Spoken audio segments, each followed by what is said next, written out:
आप सभी लोगों का स्वागत है मेरे YouTube चैनल पे। और एक बार फिर से मैं एक नए टॉपिक के साथ आप सभी लोगों के सामने उपस्थित हुआ हूँ।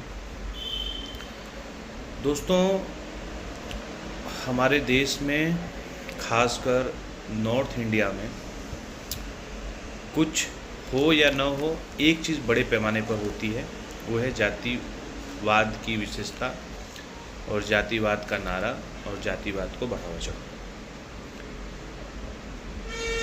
आज़ादी के 78-79 साल बाद भी 78-79 साल बाद भी अगर देश का विकास नहीं हुआ और उन राज्यों का विकास नहीं हुआ जहाँ पे जिस कंस्टिट्यूंसी से या जिस राज्य से 6 प्रधानमंत्री भारत के रहे हों, चाहे इंदिरा गांधी हो गई हों, चाहे नेहरू जी हुए हों, चाहे अटल बिहारी वाजपेयी हुए हों, या फिर लाल बहादुर शास्त्री हो, मोदी जी खुद बनारस कंस्टिट्यूंसी से हैं, फिर भी देश का विकास, उस राज्यों का विकास नहीं हुआ। वो राज्य अति पिछड़े ही हो गए। क्यों? क्योंकि वहाँ पर इस तरह की राजनीति है और वहाँ पे जो सामान्य जनता है वो अपने हक की मांग नहीं करती और अपने हक की लड़ाई नहीं करती, और वहाँ के लोगों को दिखता भी नहीं है और उनको समझ भी नहीं आता कि एक्चुअल हमें सरकार से या जो नेता हैं उनसे हमें क्या मांगना है।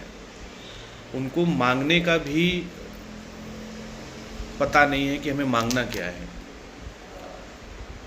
दोस्तों, अगर किसी भी राज्य या किसी भी स्टेट या किसी भी देश का विकास दो चीज़ों पर निर्भर होता है, उन दो चीज़ों का विकसित होना बहुत ज़रूरी है, जिसमें पहले पैमाने पर आता है एग्रीकल्चर और दूसरे पे आता है इंडस्ट्रियल सेक्टर, औद्योगिक सेक्टर, औद्योगिक चीज़ें होती। तो जिस राज्य का कृषि अच्छा होगा और औद्योगिक विकास अच्छा होगा, उस राज्य का विकास बड़े पैमाने पर होता है, क्योंकि एक्चुअल इनका विकास ही रियल विकास है।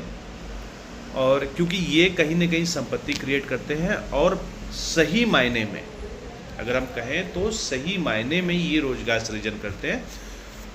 जब सही मायने में संपत्ति क्रिएट होगा, वेल्थ क्रिएशन होगा, रोजगार का सृजन होगा, तो बाकी की चीज़ें अपने आप सुदृढ़ हो जाएंगी, दुरुस्त हो जाएंगी, जैसे कि एजुकेशन सेक्टर, इसके बाद स्वास्थ्य, इंफ्रास्ट्रक्चर और ढेर सारी आधारभूत चीज़ें जो हैं वो अपने आप दुरुस्त हो जाएंगी, क्योंकि हर चीज़ एक दूसरे के पूरक है। हमें इन चीज़ों पर ध्यान देने की ज़्यादा ज़रूरत है, ना कि जातिवाद व्यवस्था जैसी राजनीति पर, जिसमें